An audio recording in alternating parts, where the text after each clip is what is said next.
Hello, Governor. How are you today? It's time for episode 3, darling. Oh, man. Are you going somewhere where it's going to snow? I don't know.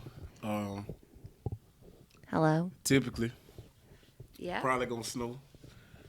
Or it's going to rain for 465 days. Cloudy with a Past the year. Cloudy with a chance of meatballs. Past the year, man. It literally is going to rain 465 days. I don't know what your idea of a good time is, but this ain't it. All right, where we at, man? We at episode 3 here. Cutoff point. Time to get to business. Time 2. That thing's recording, right? Yep. We here. Episode You sure 3. it's recording? Episode 3. 3 episodes! We gotta play Usher. Okay. Like our new setup, we're so excited! Dope setup. Honestly, Feeling the setup. Feeling it. I feel like we made it now. Like, we have official microphones. A nice, beautiful. Hi. Hi, everybody. How y'all doing today? We can do ASMR. I don't even know what that is. But look, You don't know what that is? nah, I don't. But ASMR is like the sound. So like if you go like this on the microphone, it's like white noise. Oh, okay. So people listen to that, or Yeah. they'll be like, Help you sleep, right? "Thank you for coming to episode 3. We appreciate you being here today." It's like whispers. Oh, okay. Help you sleep. I personally don't do that to Okay. sleep. I listen to thunderstorms Say less. on Alexa. Say less. All right, guys. We're going to open this thing up. Talks Beyond the Barbell, episode 3. New setup. We here. We here. New mics. We ready to go. Ready to tackle this pod, man. All right. Well, Tackle this pod. I'm ready to pod, man. Give me a pod. I'm ready to pod.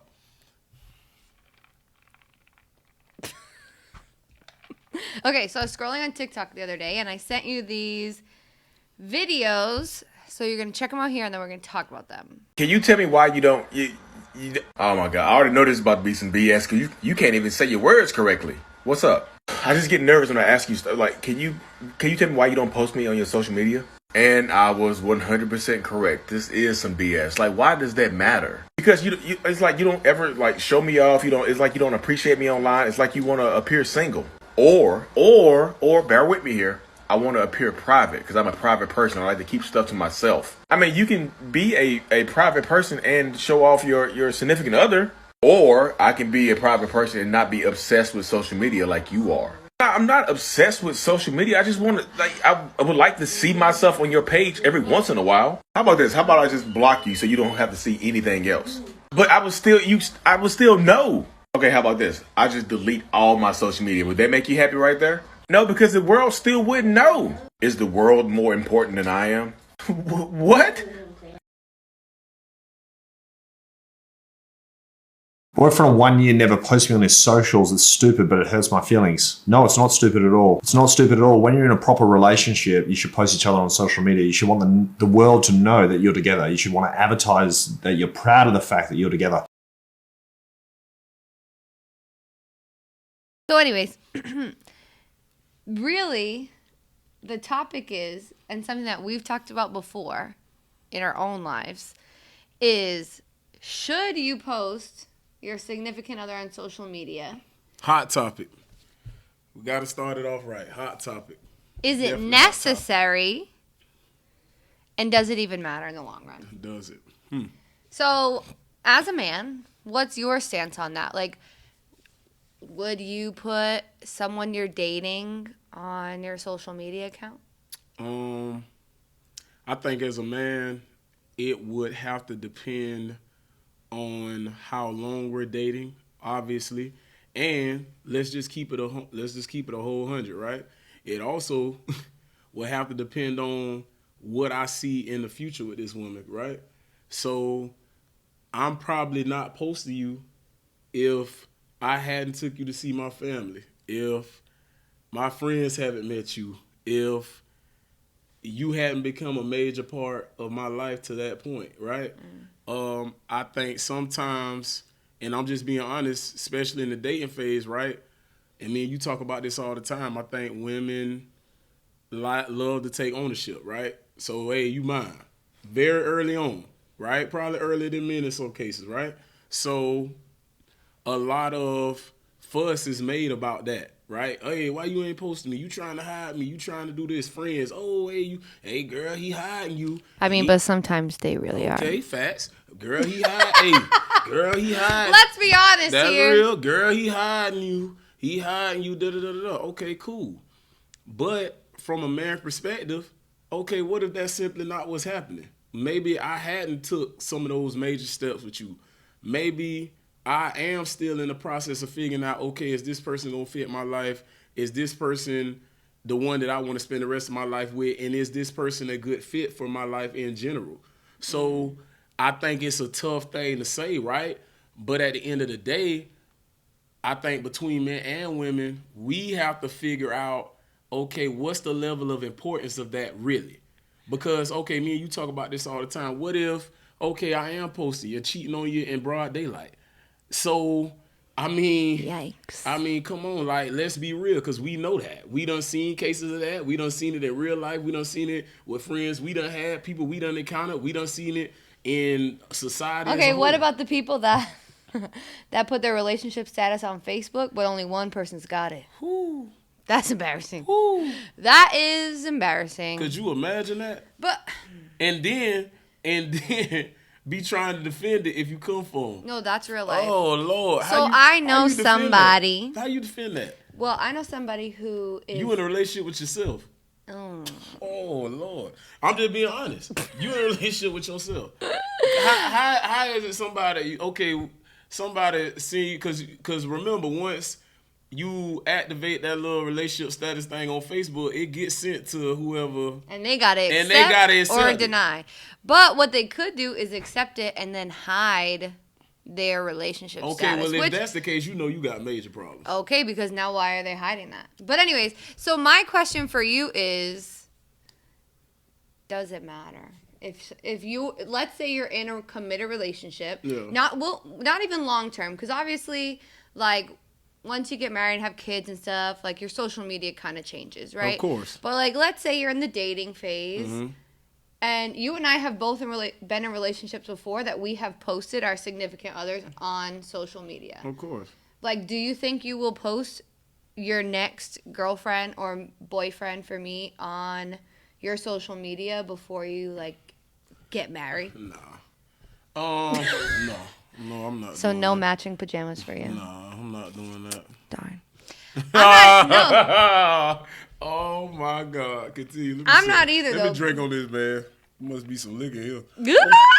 No, but I really don't think I am either, because I posted way too many boyfriends on social media.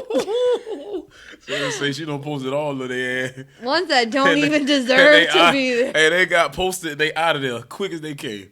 And then I delete the post after. Remember, everybody posts the happy things on social media. So everybody sees this cookie cutter relationship, happy family, happy. Yeah, that's that's everything. Okay, but then you break up and it's like, oh my God, I thought you guys were so happy. No, he was an asshole. Not even that. Hey, look, she was, he was, but the reality is, we go through things. We go through troubles. We go through relationship struggles. We go through different stresses.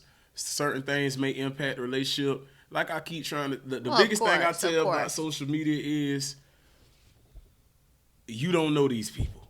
and if I could really just say People that only again, know what we that's let I'm saying. them know. Let them know you don't know these people. So, like I said, unless you have firsthand knowledge and you've been around these people and you shared around and you've shared things with these people and you've been in circles with these people, then ultimately you just never know. And life funny. Like, you just never know what exactly people got going or what they going through. So, like I said, I never really get into the perfect relationship deal, right? Because at the end of the day, relationships take work.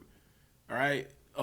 They take work, they take compromise, and honestly, they take waking up every day deciding, hey, I'm gonna love my partner to the fullest.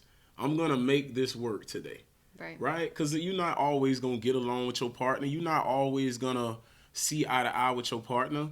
But, you know, if the goal is longevity, then you have to learn, grow, and be able to adjust to your partner's needs, and your hope is they would be able to do that as well. Some things are okay to be private. It's okay. Ooh, let me pause you and there, it's because okay that's for some things, but it's okay for some things to be but that's private. a hot topic Okay. too, because some people use the privacy word Yes. instead of hiding. So I think it's important to differentiate.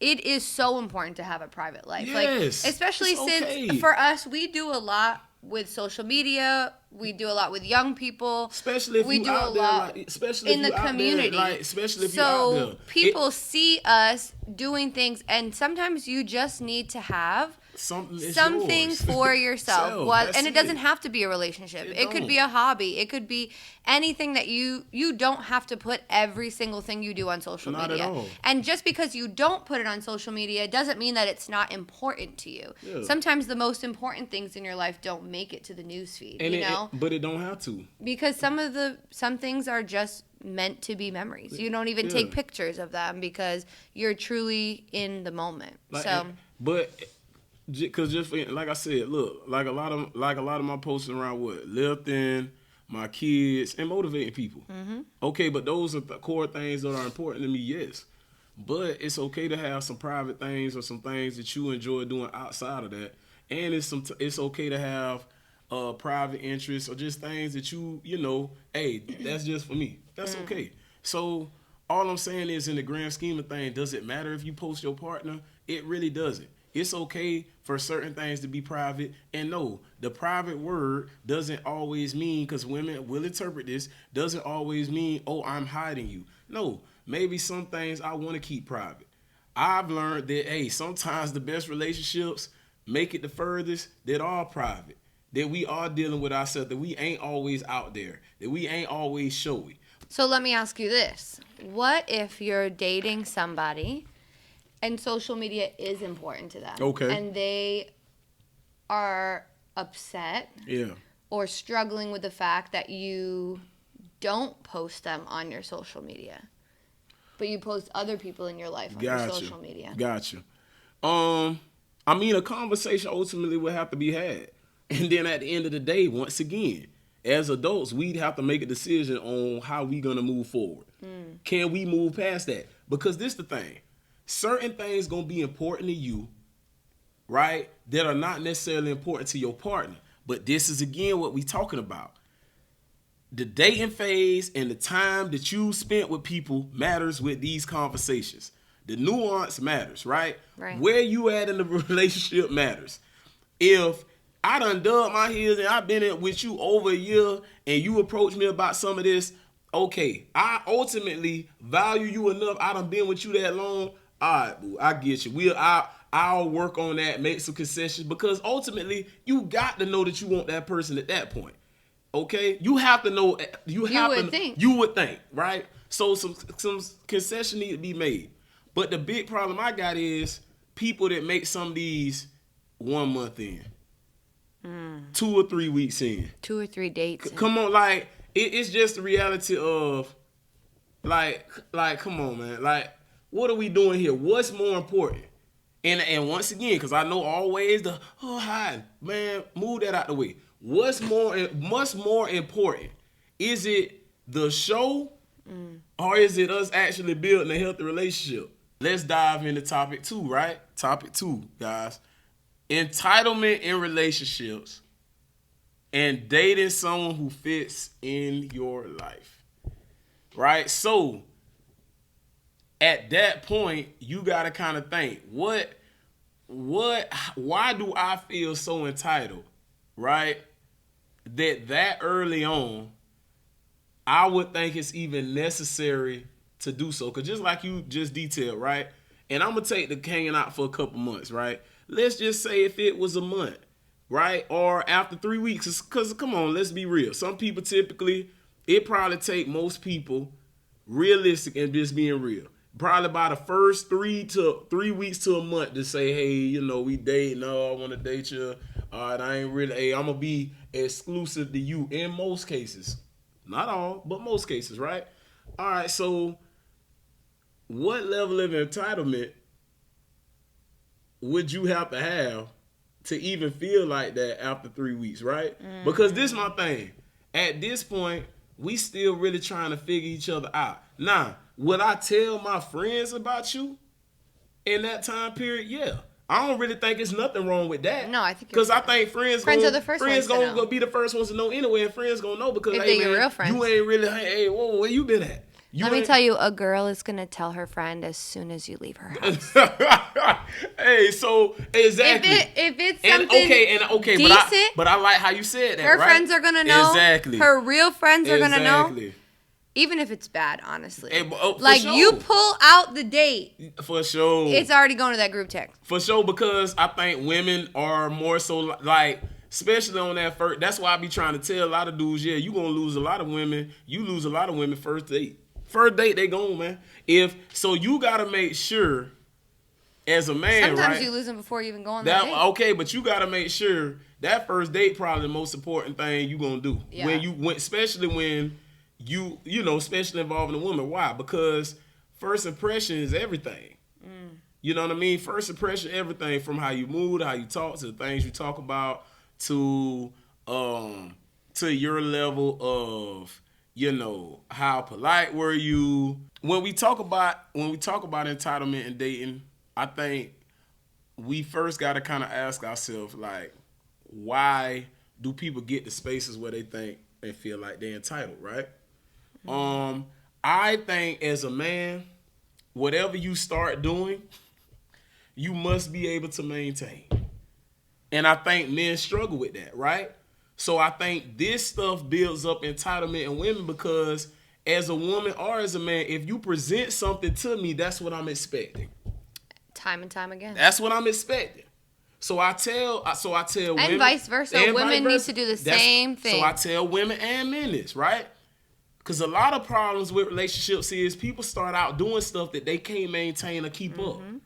So if you're not going to maintain or keep it up, don't expose people to something that you can't and maintain not even or keep up. actions. Just an image sometimes. That's it. Some people roll up looking like, they about to go to a photo shoot, the Oscars, I don't know what, with all kinds of makeup. All and day. Hair done, outfit. But, like, let's be honest, how many times is it going to look like that? Exactly. Or at the end of the day, you get that, right? And you expecting that. But everybody know, we already know, look, when we chilling in our leisure and all that, ain't nobody going to look like that all the time. But when you in a relationship, it's important to be attractive to your partner, right? It's important for your partner to find you attractive and you to do certain things. So, if we go out, we doing certain things, of course that's something you're going to want, right? Right. So if we through the dating process and every time I went out with you, that was the case. Now, every time we went out, that was the case. Now, we start dating, we seeing each other more at home. So, okay, nobody expecting that all the time, but we start full dating. And every time I see you, it's like, you just around here looking like... Like what? What do they look like? I don't know, but I'm not going to say that. But you know what I'm talking about. You just sitting around looking like you just threw yourself together, right? I mean, that's what I look like every day. Okay, but take me as I am. Lord, but if that becomes the norm... Listen, if you don't love me in my worst... What? You don't get me dressed cut it up. out, man. Cut that mess out. Hey, look. But what I'm saying is, if that just starts to become habit, all of a sudden, I am gonna feel a way about that, right? Course. Because of course, like, hey, look, I'm gonna come in, I'm gonna be presentable, I'm gonna keep my hair cut, I'm gonna do certain things because I want to be, hey, okay, boy, you looking good around here. You know what I'm saying? Like, so that should be something Right. That should be something that just between both parties, right? So what I mean by that is I think sometimes people become entitled based on what you do. And if you can't upkeep something, then don't start doing it at all because ultimately the relationship gonna end anyway. That's why I always tell cats, right? They try to get with women and the only reason they with them based on their money. Okay, how long that gonna last? Everything centered around your money, and now the entitlement is, hey dog, you pay for everything, bro. What you talking about? Or hey, you do everything. I feel like now I'm entitled to that, Yeah. right? So if you try to cut the well, oh no, I ain't do what? Well, you did this, you was doing this, you okay? So now I feel entitled. More importantly than that, because obviously this was 2-part, right? Find somebody that fits your life. Find some, please, ladies, men, please find people that fit your life. It's important. But what does that mean? I mean, okay, so to me, it just means somebody that fits in your frame, right? Sometimes we try to date outside of our frame. We out here trying to find people that don't have nothing in common with us. They don't have anything in common with us. Yeah. They look good. They fine. Okay, newsflash, that ain't gonna get you through nothing, right? That's not gonna survive. That's not gonna make your relationship survive. The physical is not gonna be the only thing that make your relationship survive. Newsflashes don't work. If that was the case, Beyonce done got cheated on. Numerous other stars done got cheated on that we would fantasize and say, dang, hey, man, she's so fine. Okay, or man, he looked so good. Okay, so the physical is not gonna be what pushes you in this and pushes you forward. Right? So what I mean by someone that fits your life, you have to find somebody in your frame. Do y'all share similar interests? Do y'all enjoy, do y'all have the same idea on kids? Do y'all have the same idea on important things in life, right? Because we don't take religion, right? Politics. Finances. Finances. Does the person understand your lifestyle? Are they okay with that?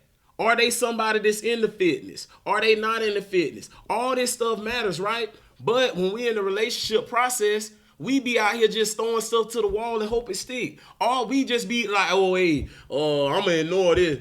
They a Buddhist and I'm a Christian, but hey, look, they look good. So it's going to work. I'm going to make it work. No, you're not. Right, because eventually you're going to get yourself, especially if there is a connection, you're going to have to get to a place where, okay, where are we going to get married if we're two different religions? Well, how do we raise our children in two different faiths? Like, these are important conversations to have, and I think, too, it not only for the long term on those tough subjects, but when you first start dating somebody, a lot of times we project this perfect image, right? We paint this beautiful picture. You're representative. We call it the representative, folks. Okay, sure. But we paint this perfect picture, right? Because we want to be appealing. We want to be attractive. We put all of our best qualities to the forefront. But in reality, and two, we make ourselves available if you're interested in that person, right? But realistically speaking, we have lives, we have commitments, and I can speak for myself that I have in past relationships put things that are important to me on the back burner because I've prioritized a relationship. So making sure, like for me now in this stage of my life, like things are non-negotiable because I will only date somebody that fits into my life. Now, are there things that we can, negotiate, rearrange, things like that? Yes. But at the end of the day, going to the gym, that's a non-negotiable. Non-negotiable, man. And I'm not even negotiating that. But people get frustrated, right? Really? Like you meet people, they're like, "Oh, let's hang out, let's do this, let's go on a date." Okay, well, I work 9 to 5. At 5 o'clock, I drive out to the gym to train. I'm there from like 5 to 8, and then I drive home, and I'm tired, and I have to wake up in the morning to do it all again. So it's like, well, then you ain't got time for nobody. Well, then you know what? I don't have any time for you. What be crazy though is it's always a group of people that always want to talk about a timeshare and where time should be going. That have all the time. And it's funny how that works, right? And the more time you got available to you, you think somebody should be available for you. Right? So when you get into the relationship, and this is the thing that kind of blows me, right? Because you will talk to people about some of this. You will explain it. It's cute. It's nice, it's cuddly at first. Oh, I'm cool. Then once you get into the situation, oh no, you ain't spend no time with me. Right. You don't got no time. You don't got this. You don't got that. Man, listen. Some people actually out here working. Some people actually out here busy. Well, and Now, I think it circles back to the entitlement piece, right? Okay. So people feel that because we are in a relationship, I'm entitled to your time, and I'm entitled to be your top priority. Okay. But, and I want your opinion on this as well, but for me, I don't ever want to be my partner's Not at first all. priority. Please, Because if no. I am your first priority, Please, you no. have no sense of self.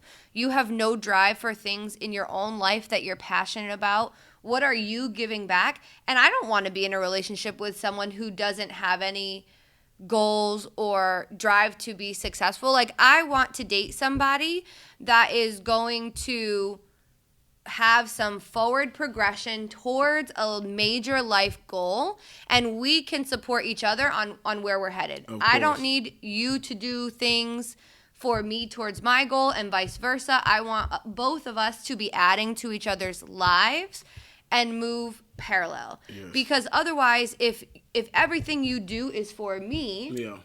then who are you anymore? Yeah.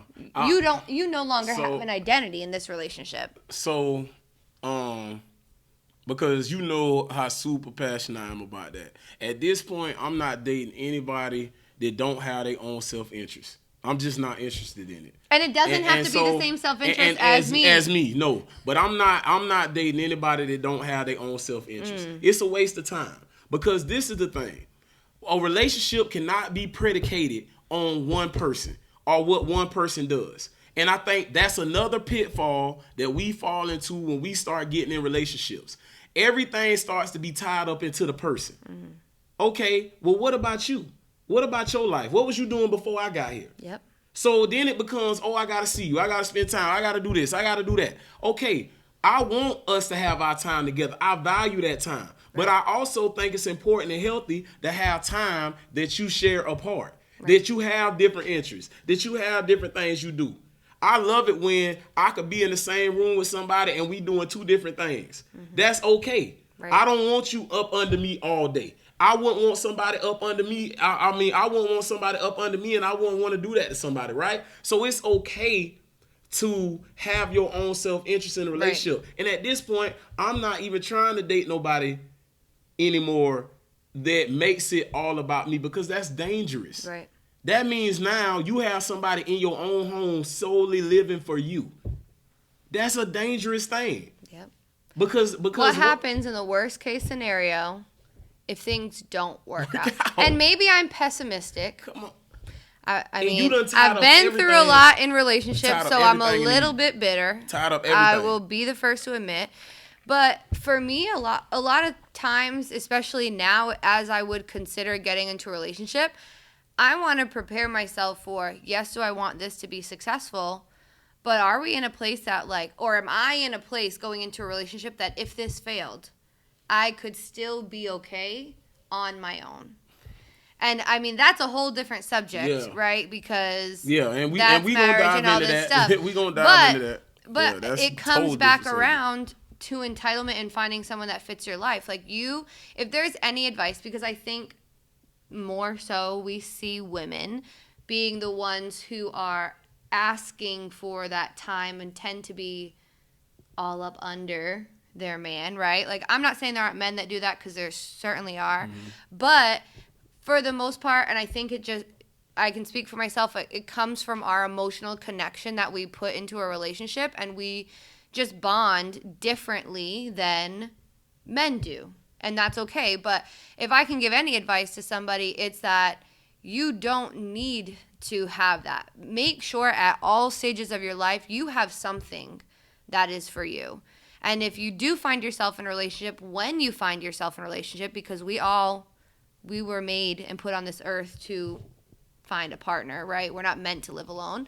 But when you do that, you still hold on to that thing, whatever it is that's important to you, And don't ever let your partner take that away from you, because you need that to be successful in life and to flourish, and for your relationship to flourish. You each have to bring something to the table. Completely agree. And your partner doesn't owe sacrificing their happiness or passion or peace or joy for you. They don't owe you anything. Nobody in this life owes you anything. We are not entitled to a damn thing. That's real. We are the only ones that are responsible for ourselves. So find someone that fits your life. Please, man. Please, good people. Find somebody that fits your life. Please, please.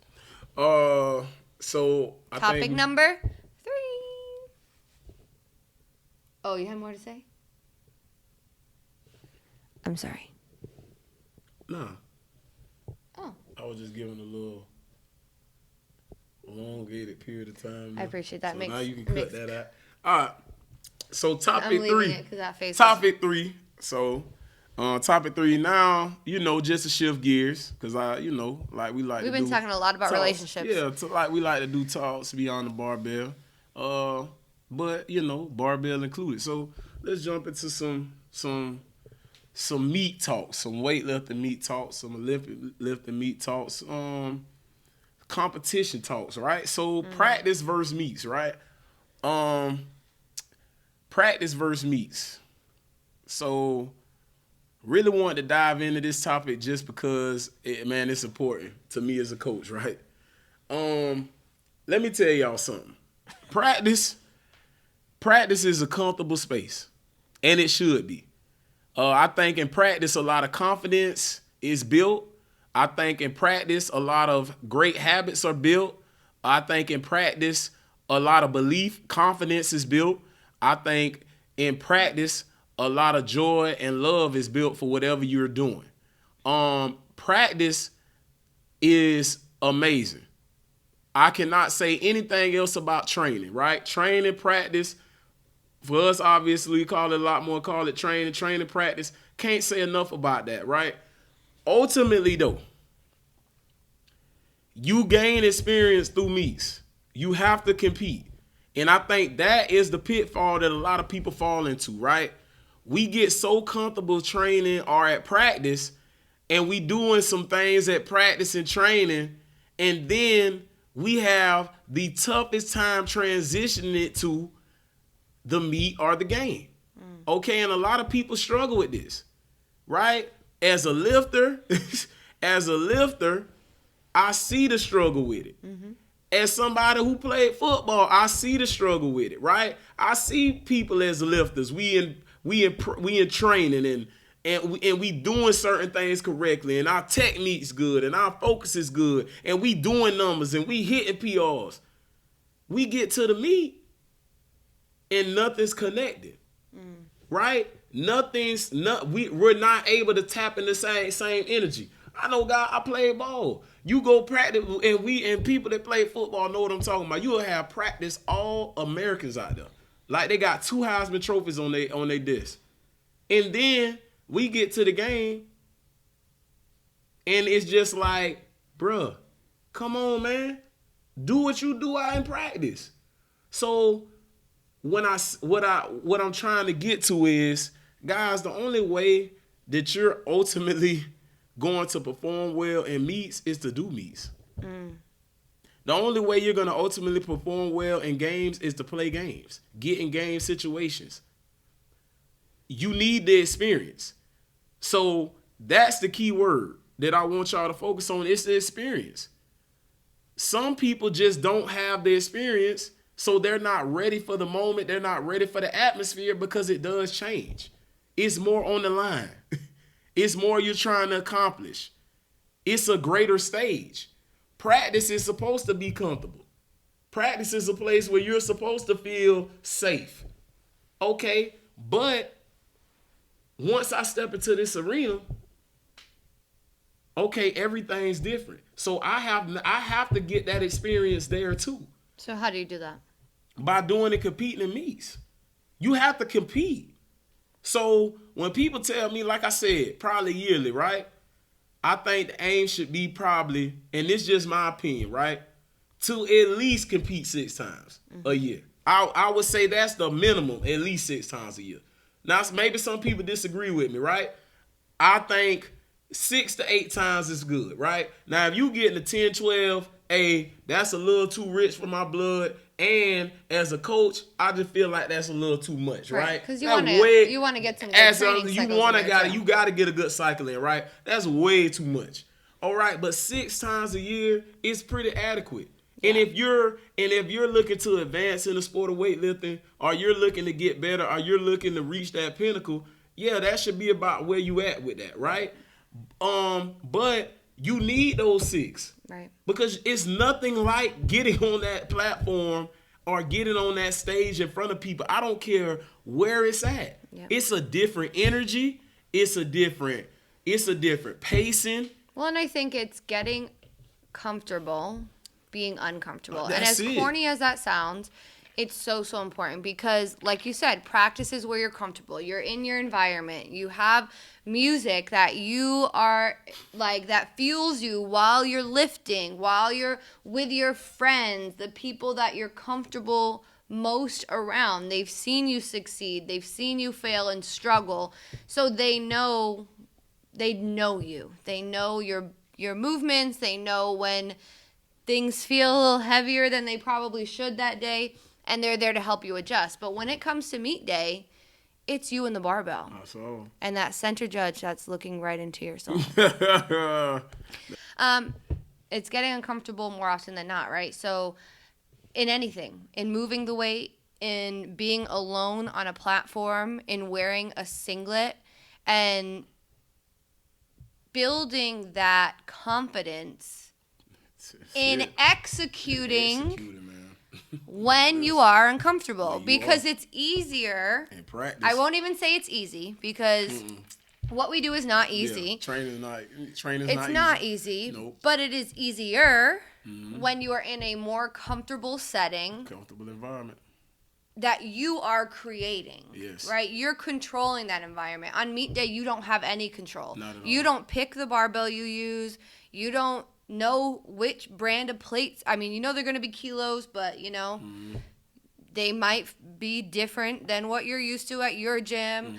All kinds of different things, right? You may be expecting to lift at one point, and then yeah, you don't. Yep. Things change, and all of a sudden you get a little bit more rest, or you have to lift sooner than you expected, and you weren't prepared to that. There's so many different things that. Or you show up to a meet and you look on the paper and you're at the bottom of the paper.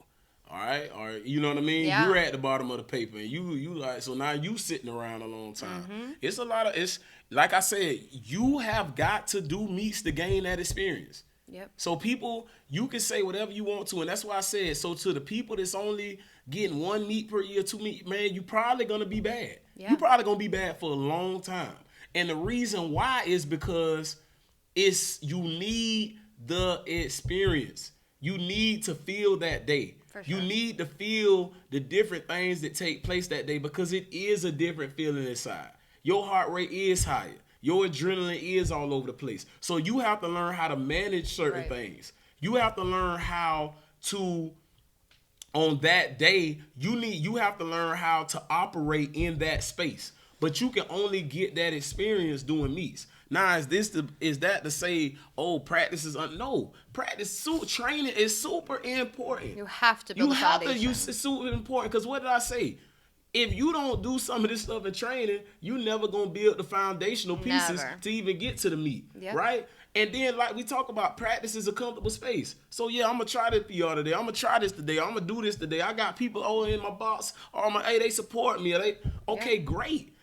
But so I need to build those foundational pieces at training, but I need to put all that to practice at these meets.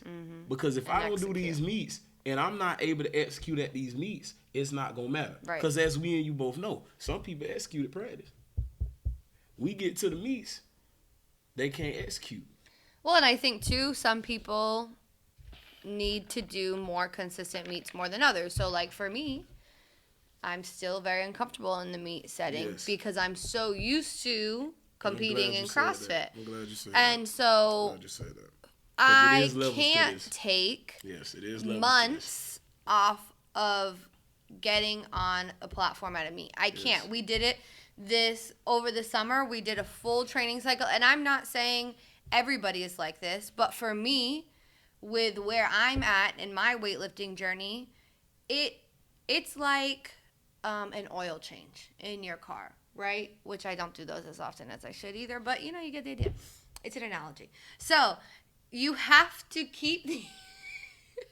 you have to do these things in preparation. So even if you're not going to a meet, like you're training through your meet, and that's what you need as an athlete, so that way you can keep those wheels moving and be comfortable in a meet setting, then do that. Like, I don't think we will probably ever go more than 2-ish months for me without a meet. Like, at least one a quarter, if not more than that. Yeah. Because I have to get on a platform just to be on the platform and be in that setting. And I'm going to say this, too, right?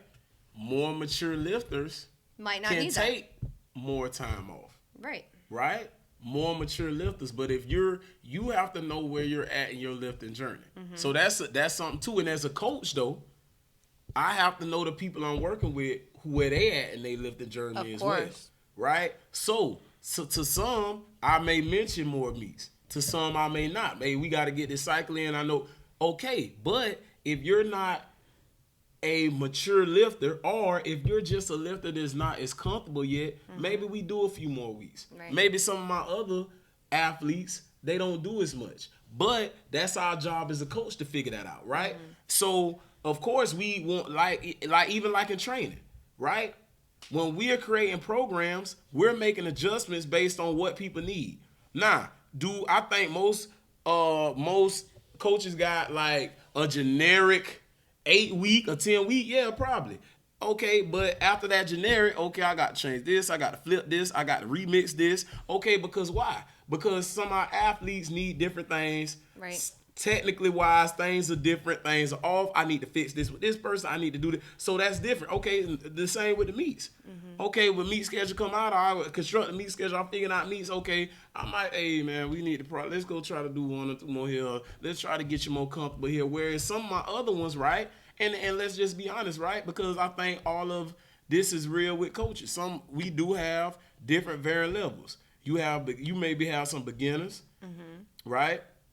You may have some intermediates, and then I'm gonna just throw this out because I would say you have some national level athletes are exceeding, right? So that's difference. It's difference. So while I might recommend to my beginner, man, hey, look, let's go to a few more meets so you get okay, my national level athlete, okay, we trying to train to get ready for something longer out, right? Now, some of my other athletes, maybe I mention more, but not because they bad. I'm trying to get them to a certain level, but I need them to get comfortable in these settings. Right.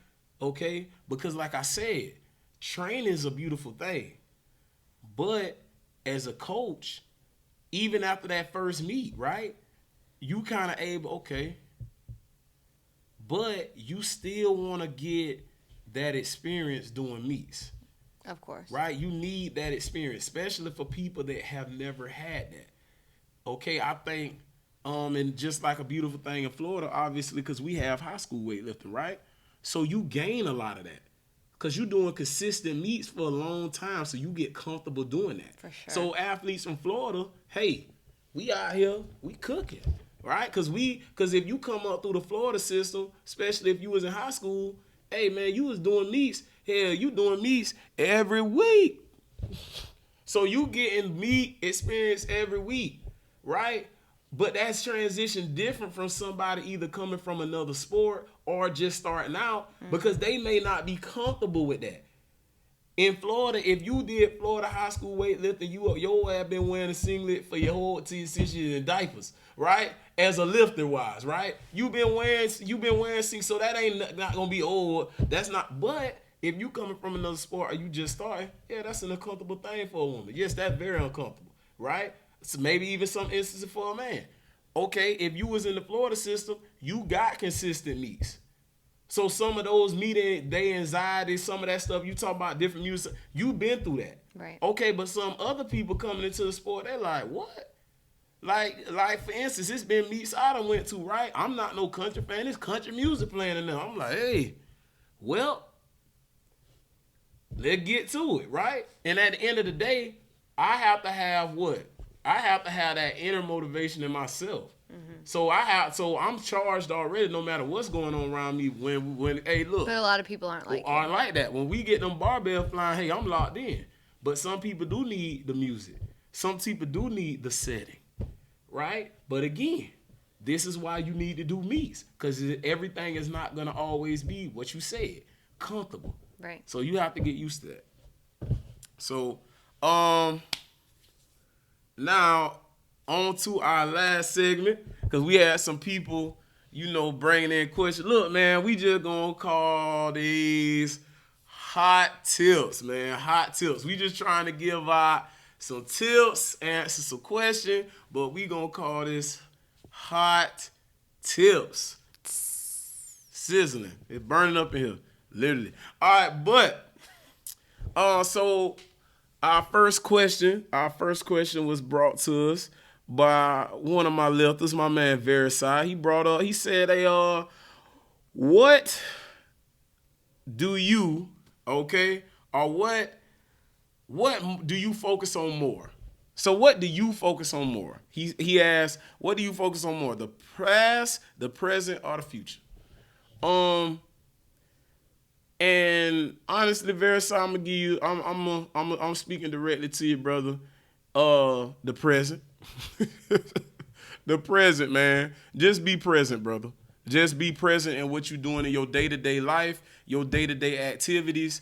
Be present with your friends. Be present with your family. You don't know what the future holds. You never will. We never will. We don't know what's going to happen 30 minutes to the next hour. Sometimes we don't know what's going to happen to the next minute. So you can't really focus on the future, because if you spend a lot of time focusing on the future, you will never really totally value what you're doing right now. And that's a large issue that's going on in America right now, in my opinion, right? Everybody's always trying to look at what's next, but don't value what's in front of them. Don't take the time to establish or do some of the things they need to do to actually have a brighter future, right? Focusing on the past ain't gonna do you no good, because that's gone. You can't get that back. It's nothing you can do to get that back. That time is done. That is done. It's nothing you can do to salvage some. It's nothing you can do. Now, you can do things to salvage certain things in the past, right? But you can't go back and totally redo any of that.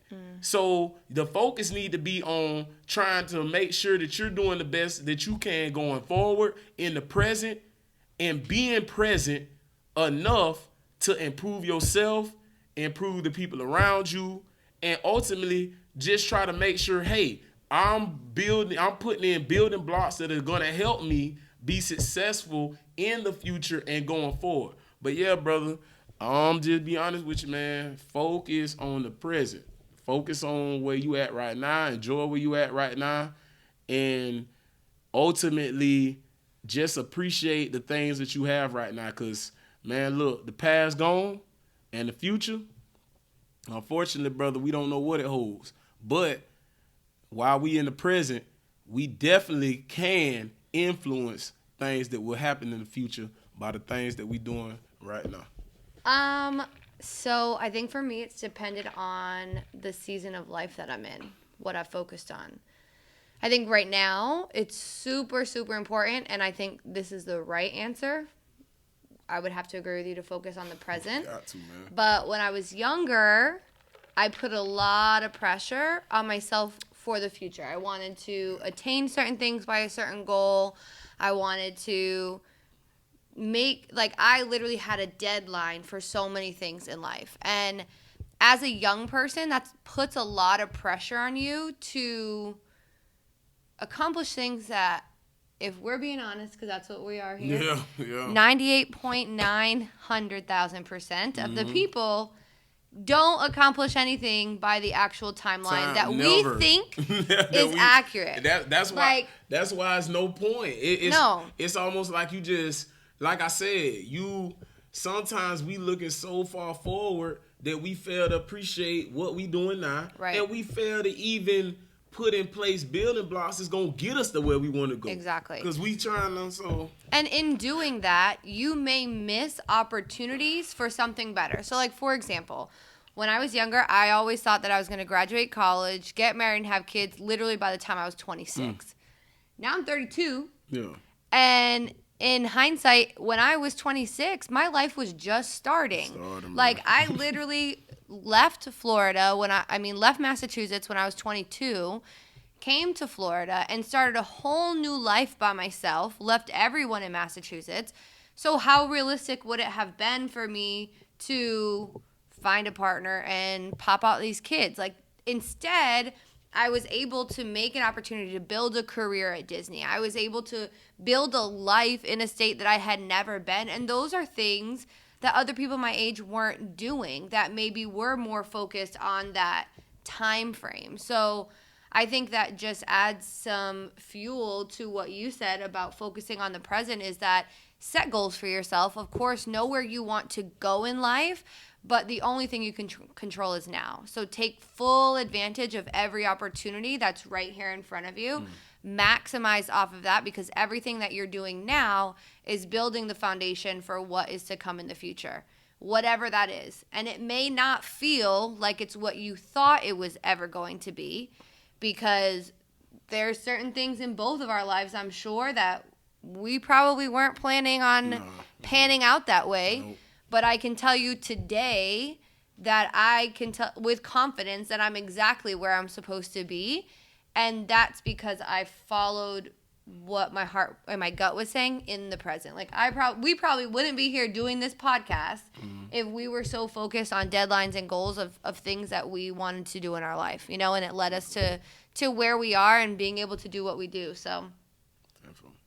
do your thing. Love it. All right, number 2 hot tip is from Kim, my girl Kim.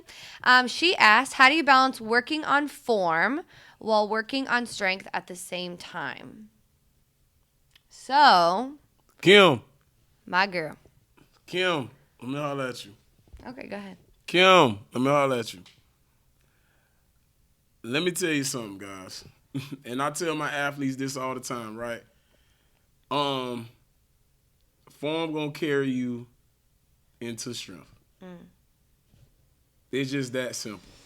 All right, and as a coach, any great coach is gonna tell you that. Great form is gonna take you into strength. All right, but strength won't take you into great form. And strength without great form probably gonna lead you more susceptible to injury, and you're gonna be out of the sport quick as you can. So, great technique is something that you have to build. There was a time where, because I have a football background, so I'm power cleaning everything, power snatching everything. Okay, but eventually, in order to get better and grow, I had to focus more on the technique side. So the strength was there. The strength is there. But now I've just put a greater emphasis on myself, my athletes that I coach, because great technique and form is going to take you further than strength with no form. Correct. So I just think at the end of the day, always prioritize moving well. Okay, because if you can't move lightweight well, then you will never move heavyweight well. So however long it takes for you to refine your technique is worth it. And I always tell my new lifters, whether it's girl or boys, because you have veteran lifters and then you have new people that just gonna start the sport this year. They get in the weight room, they see the vets, they be, I'm gonna throw this on there. No, you're not. Right? Because 1, you're going to hurt yourself. 2, you're going to hurt yourself. 3, you're going to hurt yourself. Right? Because it took them years to get to that level, to where they at now. You can't expect to be there in a month. You can't expect to be there in 2 months. It takes time in this sport to refine your technique. It takes time in this sport to learn great technique. And it takes time in this sport to find your footing. All right? Weights is not necessarily what we quote unquote, what we would like to say, a skill sport. And some people will be like, oh, no, it is skill. You correct, but check me out. What I mean is, I can't come into the weight room and average 20 points on the basketball court as a freshman. I can't come in the weight room and run for 1,000 yards as a freshman in football. So you see what I'm saying? It's differences there. When I come in the weight room, man, I'm a newborn baby, pretty much. Even if I think I'm strong, I'm still a newborn baby because it takes time. Our sport is not. No. Hey. And I think our sport, compared to others, is the magic is in the technique. And so That's it. without your technique and form, you can't do anything. Similar Not to at your all. football analogy, brute strength will only get you so far. We only do 2 lifts. So, yes, you can pick up a bar off the floor, but can you do the movements properly? So that way you do an effective lift. And that's what happened for me in my journey is that I was doing CrossFit and moving weights, but I was not moving them well. And then I hit a wall that there's no reason why after a year-ish of CrossFit or any sport that you're playing that your weightlifting in whatever capacity you choose to do it, not necessarily in the sport. And you have to ask yourself them questions. And that's what I did tell because people it got frustrating. If you stuck, especially in any lifting sport, and it's CrossFit included, right?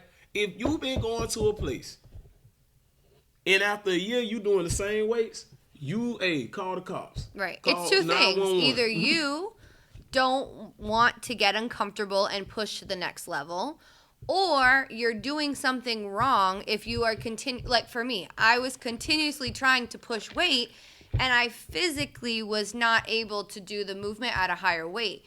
And that's when I came to you and I said, I need help figuring this out. And when we broke it down, it came down to form.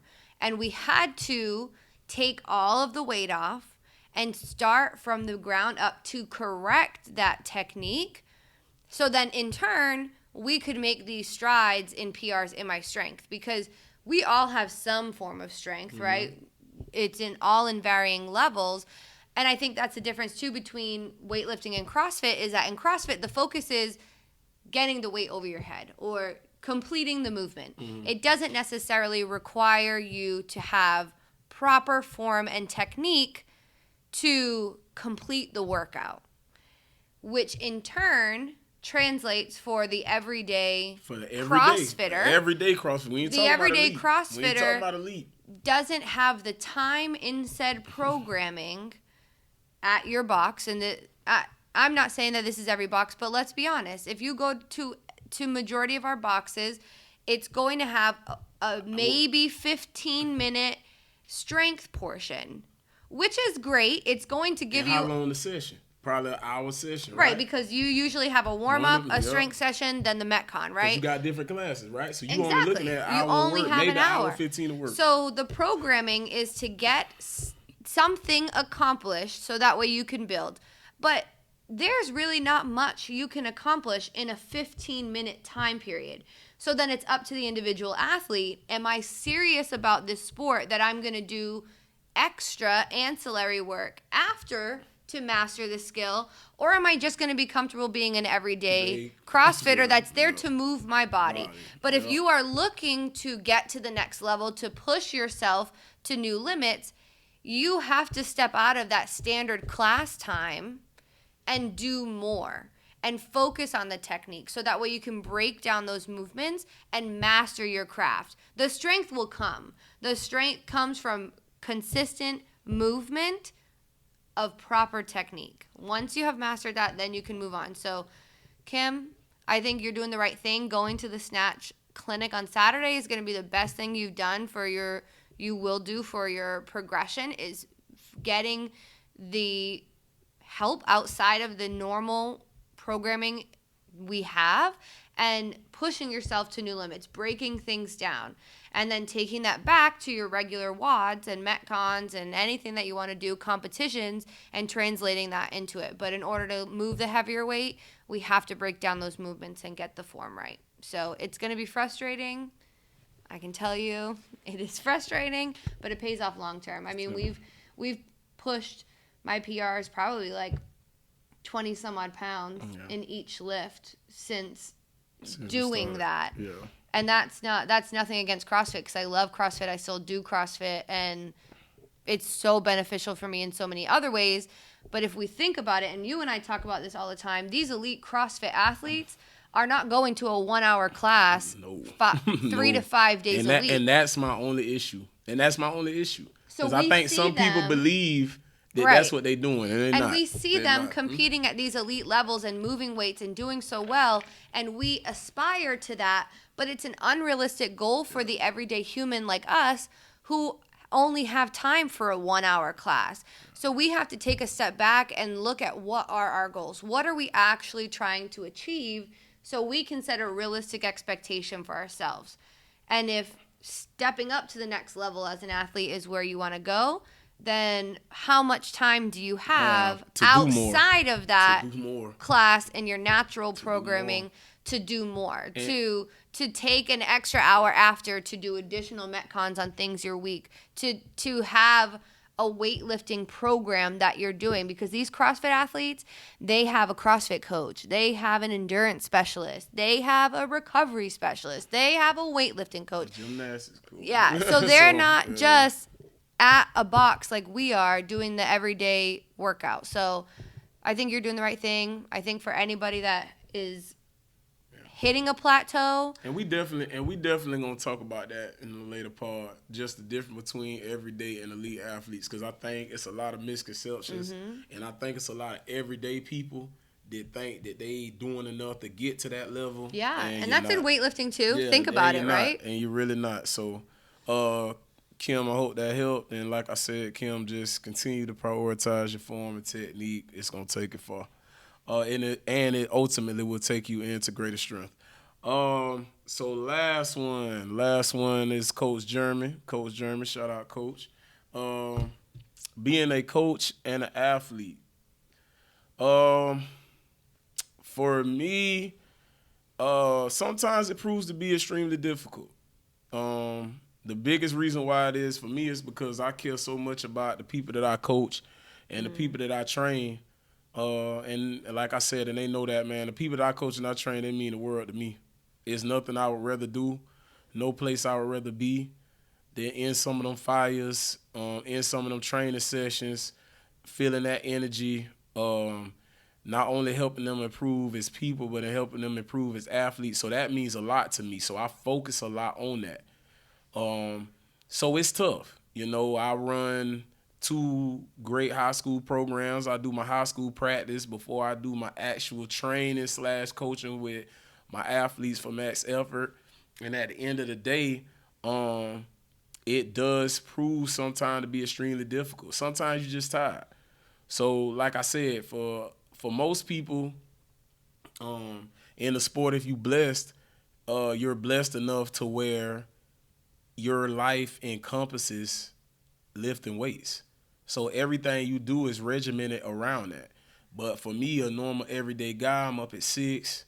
I'm a teacher, I teach. After I teach, I stand on my feet all day. I mean, I'm on my feet anyway, then go to my practice with my high schoolers, coach them. So I'm pretty much on my feet for at least a 2-hour session with them, right? And then after that, I got to train. So in most cases, sometimes, guys, I'm gonna be honest with you straight up, right? I pick up that barbell, I'm already at 75% leaking oil. All right, so I mean, some days it proves to be extremely difficult, and you gotta understand, like, it's hard to be chasing something at an elite level, but then you also trying to help everybody around you. Some days it's taxing. Mentally, it's hard. I'm not gonna sit up here and sugarcoat, 'cause like I said, we started this podcast to be super real. Some days it's hard. Some days mentally, I'm just fried.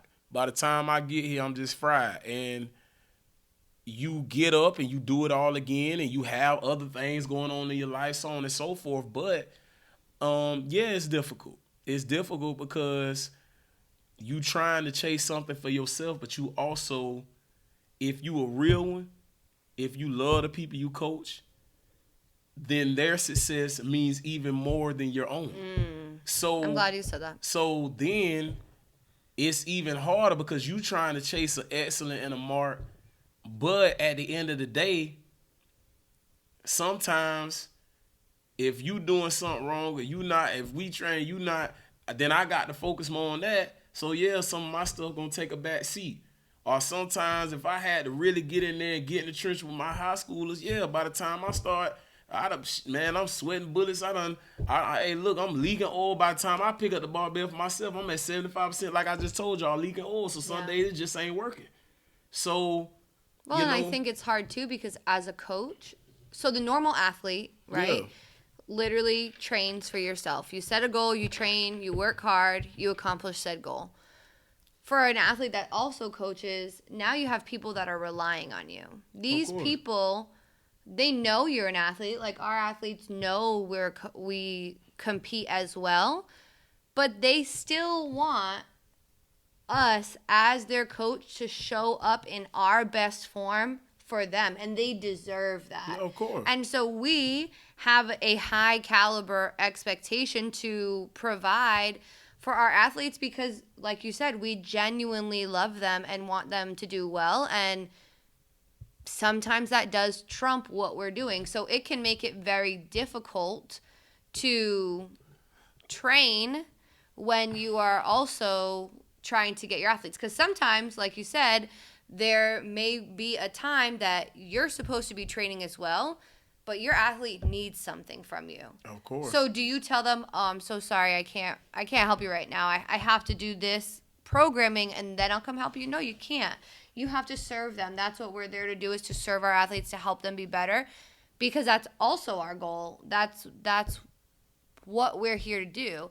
And so sometimes our own training takes a back burn, and that causes us, like today, like I coached this morning and then had every intention of doing an earlier workout than I did. But, you know, if people need to talk or want to talk or need advice, you do that because they are your people and you love them and you want to pour into them for whatever they need to get better. And then you kind of have to take a step back and then accomplish what you're working for. So some days you train more tired than others. Than others, man. Sometimes you have to adjust For sure. your programming, and you may need to slip a rest day in the middle of the week rather than your normal weekend and make it up so that way you're giving your body the recovery it needs but still accomplishing what you need to do, because I don't think we would be the coaches that we are or want to be if we didn't have the athlete fire in us as well. I think that helps us to be better coaches. And so it's just making sure that for us, not only having a clear vision of what we want our athletes to accomplish and the kind of the family unit that we want to create in our organization, but also to have a clear goal of the athlete that we want to be as well. So we never lose sight of that, even though other things can sort of get very hectic. I don't know any other way to say it than hectic, because some days it is like I said, man, hectic. You just, like I said, if you love your people and you're trying to see your people succeed, ultimately, you know, any good coach gonna tell you that overrides everything they trying to do. Yeah. Because when you truly do it from the heart or do it from a space where you love people, you're going to put those people first because they matter. Their success matters. Them getting to where they go matters because they entrusted themselves with you. So I take that. That to me means the world. So if you're going to trust your time, your energy, and your money into me, then I'm going to give you everything I got. Exactly. And that's kind of just where I'm at with it. And I think then in turn your athletes want you to see, they want to see you be successful as well. So just as much as you pour into them, when the shoe's on the other foot and it's time for you to compete, they're your biggest cheerleaders as well. So I think that also is really fulfilling, to not only see them succeed as athletes, but for them to see us step on the platform and perform as well. So I think that's nice. 10-4. All right, guys. Hey, look. I appreciate y'all for joining us this evening or this afternoon or this morning, whenever y'all gonna be checking out this podcast, this beautiful podcast. And we appreciate y'all. That's episode 3. And My we are favorite coming number. To a close. Y'all see the new production. We dripped out. All right. Y'all peep the hat. That's not coming to episode 4. Y'all peep the hat out. All right. That's it's gonna about stay. 30 below zero inside the house. You hear me? Chilly. But we here and we are out. See y'all later. Bye.